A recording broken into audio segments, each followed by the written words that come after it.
Энэхүү дурсгалыг археологч доктор Эрдэнэтбатын удирдлагын доор Монгол Улсын их сургуулийн нийгэм шинжилгээ ухааны сургуулийн археологийн багийнхан ухаан гаргаж нийслэл хотноо авчирсан бөгөөд тэд тус олдврыг Дундад Эрдэнэ нүүдэлтийн үндэстэй оршуулдаг байсан өрмөц зан үйл болох хадны болон агуун оршуулгын соёл багтана гэж үзэж байгаа юм а. Энэ мэт олдвор нь өмнө Монгол төдийгүй Төв Азад олдож байгаагүй тул нийт судлаачдын анхаарлыг ихээхэн татаад байгаа юм байна. Хэдийгээр судлаачдыг очиход тус булшийг нутгийн малчид ухаж төнхөн зарим байд зүйлсийг нэвжиж устгасан байсан хэдий ч үлдэж хоцорсон эд болох үлгийн дурсгалын дотор Монголын эзэнт гүрний түүхэнд холбогдох манай орон төдийгүй дэлхийд дахинд анх удаа бит байдлаар олдож байгаа ховор нандин олдврууд цөөнгүй байсныг инхүү илрүүлэн авчирсан байна.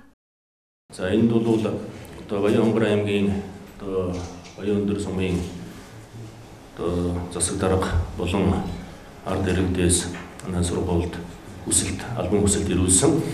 За тэнд бол бас тийм ховор нандин олдвор байж магадгүй. За үүнийг бас судлан үзэж шинжилж дүгнэлт гаргаж өгнө гэсэн хүсэлт ирсэн.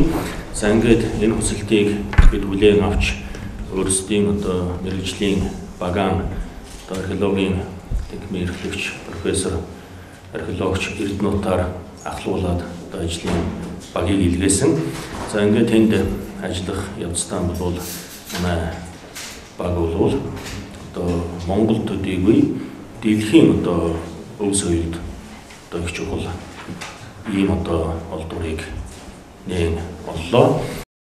Тус нутгаас зөвхөн энэ олдвор олдоо зогсохгүй. Үүнээс гадна Монголын дундад зууны үеийн түүхэнд холбогдох хадны оршуулгын 2 дурсгалыг малтан шинжилсэн бөгөөд Бургас тэмээх газраас хадны оршуулгын 13-аас 14-р зууны үеийн 60 гаруй настай эрэгтэй хүний шарил болон дээл хувцас, бүсний арал, нумын модны үлдэгдэл зэргийг олсон байна. Энэхүү давслан хадгалсан Монгол хатан болон Нэран хүүхдийн мумийн хамт 13-аас 14-р зууны үеийн Монгол ихнэр хүний өмсөж байсан богтог малгайн үлдэгдэл, Брахими ом үсэгтэй болон элдв очир уралсан бүтэн зис хөөмөл чимэглэл, малгайн шанаваачин дээр сувдаар хэлгэж хийсэн сүүхэн чимэг, явуу, тан эрдний унжлагтай зис эмэг, бүтэн цастай шүдийг нь хугалсан модон сам зэрэг зүйлсүүдийг олсон байна.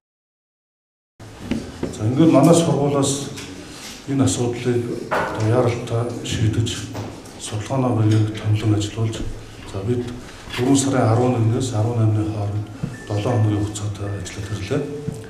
За энд Баян-Хонгор аймгийн Баян өндөр сумын нутаг дунд нуруу хэмээх газар шүүтийн агуугаас гадна өөр Бургаст Гозгор толгой гэдэг нийт 3 газар хадны өршүүлгийн дурсгалыг алтан шинжилж Монголын болоод Евразийн нүүдэлчдийн археологийн судалгааны түүхэнд ховор тохиолдох олдвруудыг судлан шинжилж авраа хамгаалж чадлаа. Тус олдврын он цагийг нь тогтооход хамгийн ихээр хэрэг болсон хэрэглэгтүүн нь хус модоор бэхэлгээ хийж үүсээр ороож алтан хийтэй улаан торгоо бүрсэн богтог малгай ажээ. Богтог малгай хийхдээ үүсэн дээр Монгол бичгээр бичсэн уул мөр, тод улаан өнгө болон торгоор бүрсэн малгаан өндөр гоёл чимэглэлийн байдал зэрэг нь 13 дугаар зууны үеийн эзнийхээ нас нам зиндаа зэрэг илтгэдэг байсан зүйлсүүд байжээ. Энэ мэтчлэн олон зүйлүүдийн судлан үзвээс тус олдвор нь 13-аас 14-р зууны үеийн булш болох нь батлагдаад байгаа юм байна.